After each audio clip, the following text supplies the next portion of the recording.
A Naughty Boy by Anton Pavlovich Chekhov.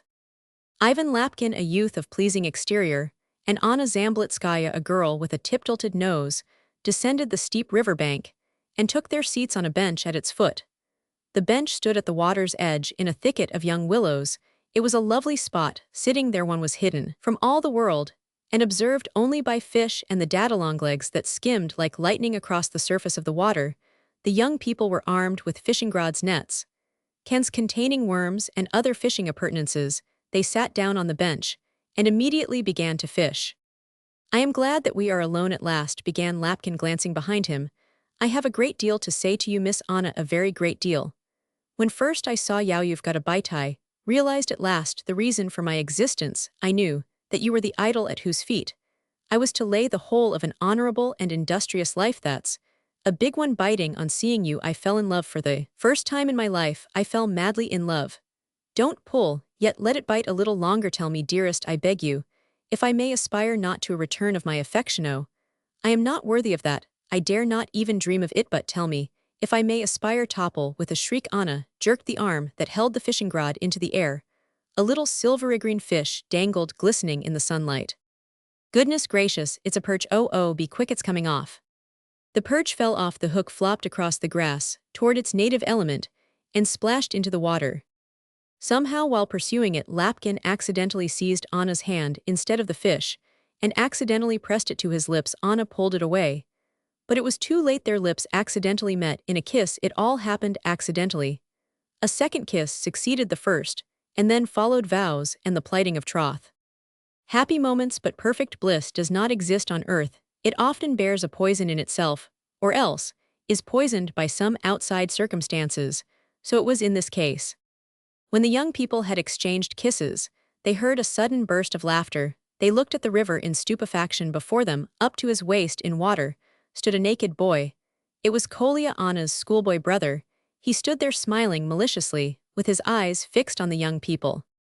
"Aha, you're kissing one another. Are you all right? I'll tell Mama." "I hope that as an honorable boy," faltered Lapkin, blushing. "To spy on us is mean, but to sneak is low, base, vile. I am sure that, as a good and honorable boy, you—" "Give me a ruble, and I won't say anything," answered the honorable boy. "If you don't, I'll tell on you." Lapkin took a ruble from his pocket and gave it to Kolya. The boy seized it in his wet hand, whistled, and swam away. The young couple exchanged no more kisses on that occasion. Next day, Lapkin brought Kolya a box of paints from town, and a ball. His sister gave him all her old pillboxes. They next had to present him with a set of studs with little dogs' heads on them. The bad boy obviously relished the game and began spying on them so as to get more presents. Wherever Lapkin and Anna went, there he went too. He never left them to themselves for a moment. "The little wretch," muttered Lapkin, grinding his teeth. "So young, and yet so great a rascal. What will become of us?"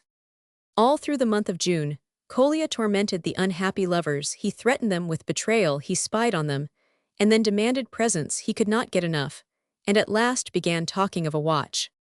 The watch was given him. Once during dinner, while the waffles were on the table, he burst out laughing, winked, and said to Lapkin, "Shall I tell them, eh?" Lapkin blushed furiously and put his napkin into his mouth. Instead of a waffle, Anna jumped up from the table and ran into another room. The young people remained in this situation until the end of August, when the day at last came on which Lapkin proposed for Anna's hand. Oh, what a joyful day it was! No sooner had he spoken with his sweetheart's parents and obtained their consent to his suit than Lapkin rushed into the garden in search of Kolya. He nearly wept with exultation on finding him, and caught the wicked boy by the ear. Anna came running up too, looking for Kolya, and seized him by the other ear. The pleasure depicted on the faces of the lovers, when Kolya wept and begged for mercy, was well worth seeing.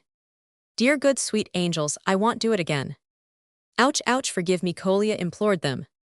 They confessed afterward that during all their courtship, they had never once experienced such bliss, such thrilling rapture, as they did during those few moments when they were pulling the ears of that wicked boy.